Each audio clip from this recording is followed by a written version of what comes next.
Oleh Hukovsky, a 41-year-old former doctor, stood next to a whiteboard in a makeshift classroom in eastern Ukraine and spoke to a group of soldiers attending a lesson on how to deal with an invisible enemy. Classes cover basic theory and techniques for coping. While dozens of soldiers were ready to answer questions, Hukovsky understood that time would only allow him and his support team to help them so much. They must return to the front line as soon as possible, Hukovsky said. Any intervention we have is aimed at stabilizing the psychology of the soldiers to some extent. And that's all we can do.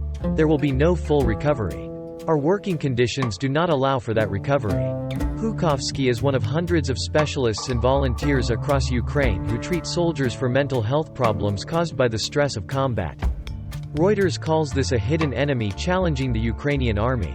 Many Ukrainian soldiers participated as volunteers. That means they have little preparation to enter fierce battles under intense fire from Russian artillery, mortars and unmanned aerial vehicles, UAVs.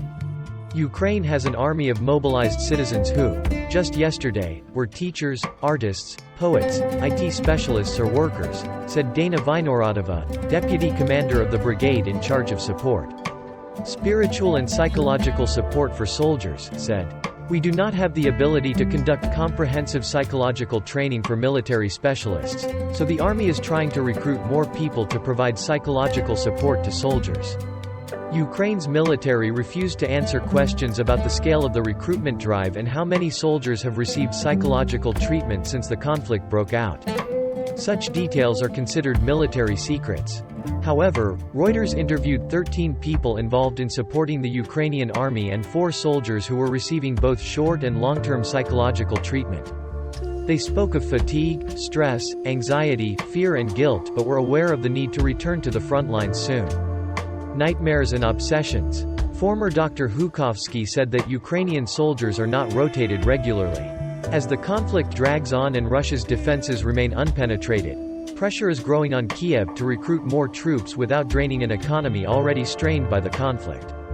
More than 40 days is an important period of time for soldiers to stay and have a chance to stay mentally healthy, Mr. Hukovsky said.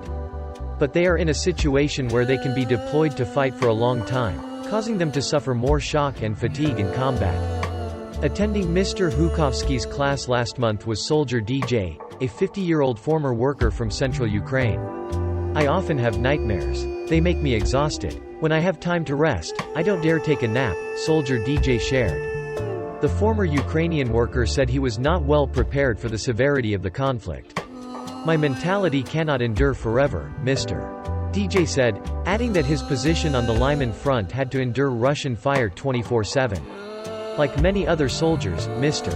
DJ suffered from post-traumatic stress disorder. Serhiy Rostakov, head of the stress control team of the 21st Mechanized Brigade, said soldiers will decide for themselves whether to see a doctor for psychological support or not. Meanwhile, some experts say that only when the unit commander recommends it will soldiers receive psychological support. After being shelled, I began to fear returning to my combat position, said Dmitro, a soldier of Ukraine's 21st Mechanized Brigade. I contacted Rostakov for help.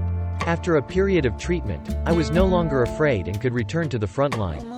I think soldiers need psychological support because they have to endure so much stress.